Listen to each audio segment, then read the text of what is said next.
They came from 2087 with one message: humanity dies in 3 days.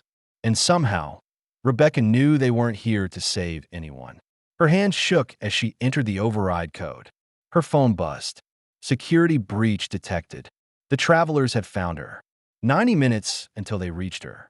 Her father's encrypted journal, written years before they arrived, haunted her. Inside, a single entry burned in her memory. If they come, Becca, trust no one from the future. We are not their past. We are their obstacle. He'd known. Impossibly, he'd known they would arrive. Rebecca pulled up CERN's internal cameras.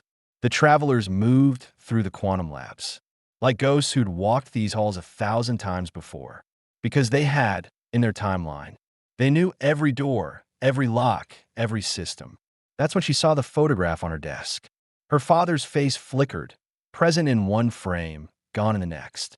Even her memories of him felt unstable. She opened the staff directory. Every colleague from his research team deleted. An alert flashed. External access detected. They were hacking CERN's database as she watched.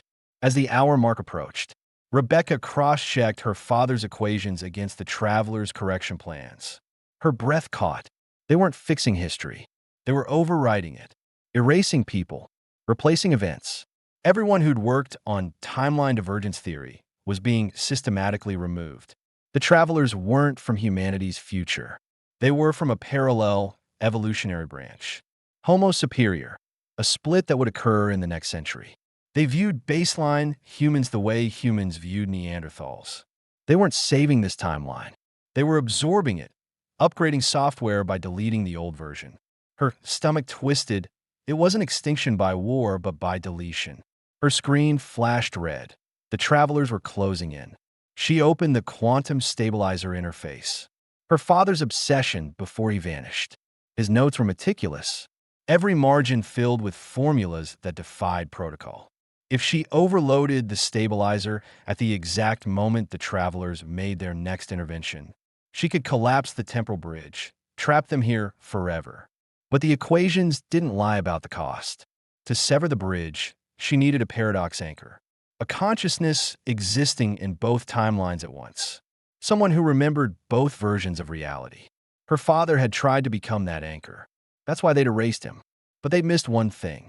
They'd left his work behind, his weapon.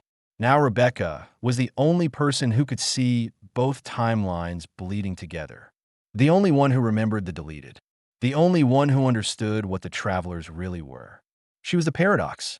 If she triggered the cascade, she would be erased completely. No records, no photos, no memories. The world she saved would never know she existed. Her father's final message appeared on screen. I didn't leave you a warning, Becca. I left you a weapon. When you trigger it, you'll know what it costs.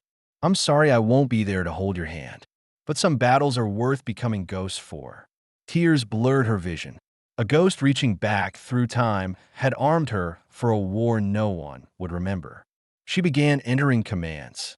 The stabilizer's containment fields pulsed and flickered. Alarms blared. Every system in CERN woke up screaming. The stabilizer's timer slipped into its final cycle, less than a heartbeat between timelines. Her fingers flew across the keyboard, flooding the stabilizer with her father's forbidden equations. Reality bent. The air shimmered. Gravity itself seemed to hesitate. Override codes. Temporal coordinates. The cascade built faster than time could follow. Her finger hovered over the final key. The timer on the console hit its final sequence. She was out of time. Once she pressed it, there was no going back. The travelers would be trapped, and she would be gone. The door exploded inward. 3 of them. Their faces almost human, but their eyes too aware, too perfect. The leader stepped forward, voice unervingly calm. Dr. Hayes, you're making a mistake. We're not your enemy. We're humanity's future. More evolved. This is natural selection. Natural selection doesn't require murder, Rebecca said. We're not murdering you. We're replacing you. Optimization. Your father understood that. Before we corrected his timeline. Rebecca smiled faintly. My father understood exactly what you are. That's why he left me this. She hit enter. The quantum stabilizer screamed. For a heartbeat, the universe blinked. The travelers' faces shifted from arrogance to horror. Their outlines flickered, present, absent, present again, like corrupted images. Then they began to dissolve. Light, static, nothing. The cascade expanded. Rebecca felt it in her bones, reality tearing and rewriting itself.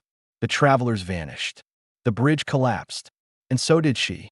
Her hands turned transparent. Her phone screen fractured into white noise. Contacts vanished. Photos turned to static. Soon, no evidence sheet existed, but humanity would wake up safe and whole.